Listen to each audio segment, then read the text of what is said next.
In a previous video, we saw that eigenvalue-eigenvector pairs can tell us some things about how a linear transformation transforms space.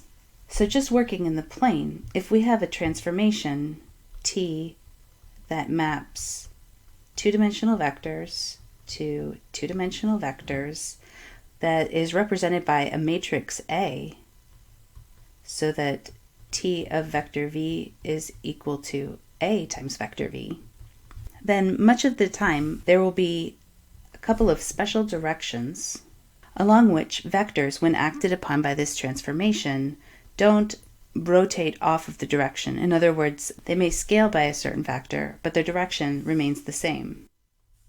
So if we start with vector x, the result we get when we multiply by A, matrix A, is another vector that's along that same line.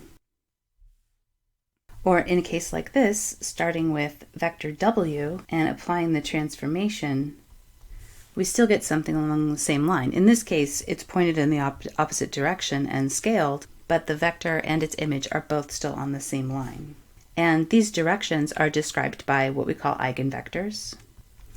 And eigenvalues describe the scaling that happens along each of those directions.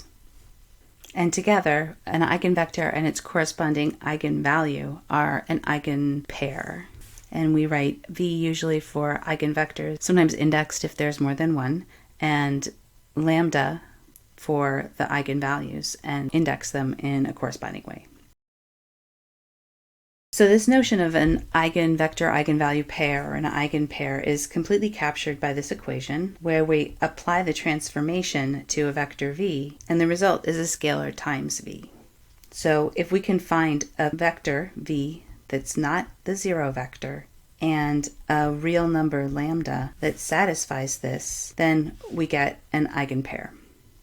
So let's see how this works in practice. In a previous video, we wrote down an equivalent form of this equation that looked like this. So we rewrote lambda v as lambda times the identity matrix times v, moved it over to the other side, and then factored out this v.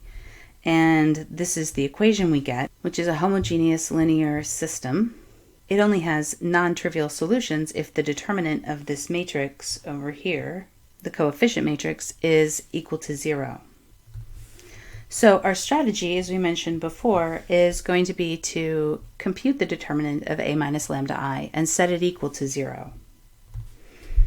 And once we get values for lambda, we'll see how to get vectors that correspond to them. So let's work through an example. So here we have a matrix describing a linear transformation, it's just 2, 3, 0, 4. And if I compute that A minus lambda I, remember that this is going to be the matrix A, 2, 3, 0, 4, minus lambda times the identity matrix, which is just lambda on the diagonals and 0 everywhere else.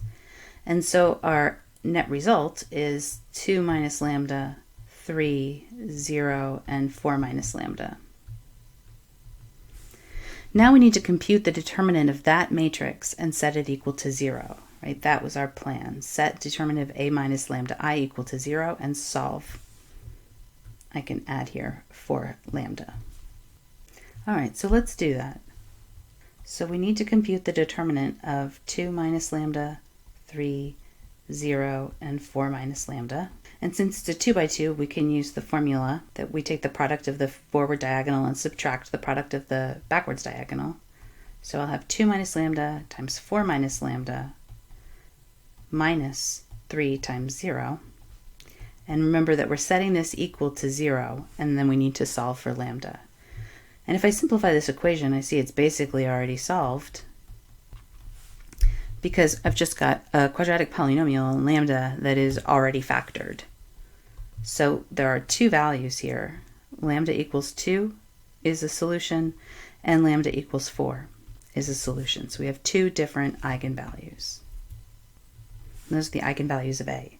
And I'm going to go ahead and index them as lambda 1 equal to 2 and lambda 2 equal to 4, so that I can distinguish between the vectors that go with them, and there are two different eigenpairs.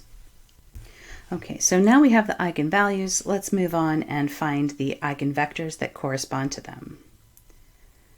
And we'll start with lambda 1, which is equal to 2. Now we're going back to look at this equation, a minus lambda I times v is equal to the 0 vector.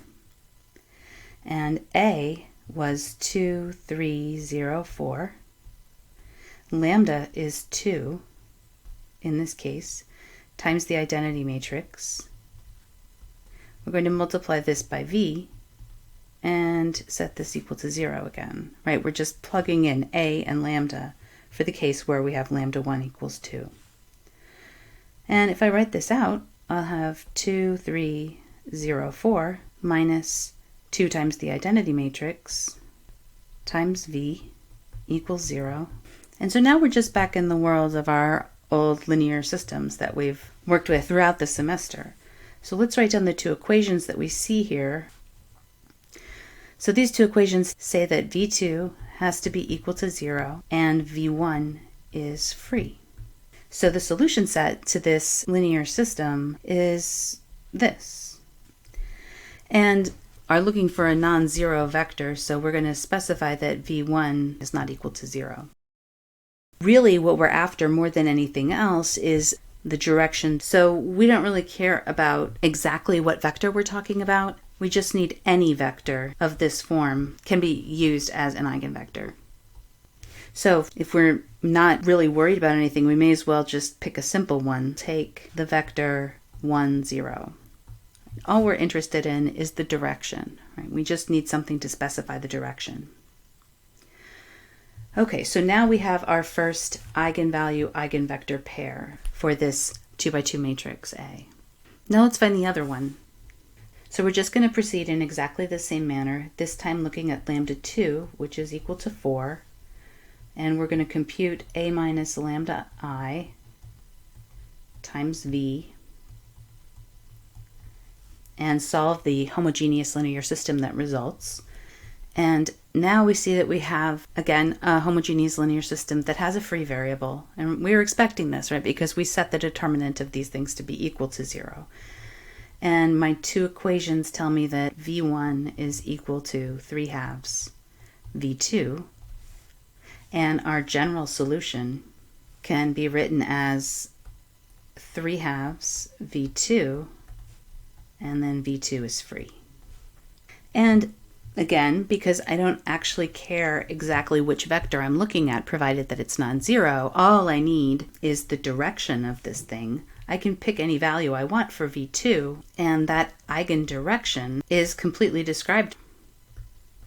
So let's say, just so we can have something nice that doesn't have any fractions, let's pick v2 to be equal to 2, and then when we plug in to get v1, we'll just get 3. So this now is our second eigenvalue-eigenvector pair. Now we should draw a picture. So here's a graph of the two eigenvectors. And again, I'm not necessarily interested in exactly which vector I'm looking at. I'm more interested in the direction. So now what happens when we multiply a vector that lies along one of these lines by this matrix is we're just going to see scaling. Let's try applying the transformation to vector 1.5, 1. So we've just taken this vector here as input, and when we apply the transformation we end up with 6, 4, which is right along that same line. And we can do the same thing with a vector along that horizontal axis, which is the other eigendirection. Okay, so that's one simple example of how to just compute these things and see what they are. In the next videos, we'll see some more elaborate examples and about what we can learn about the image of other vectors that are not along these two lines if we know something about the eigenvector-eigenvalue pairs.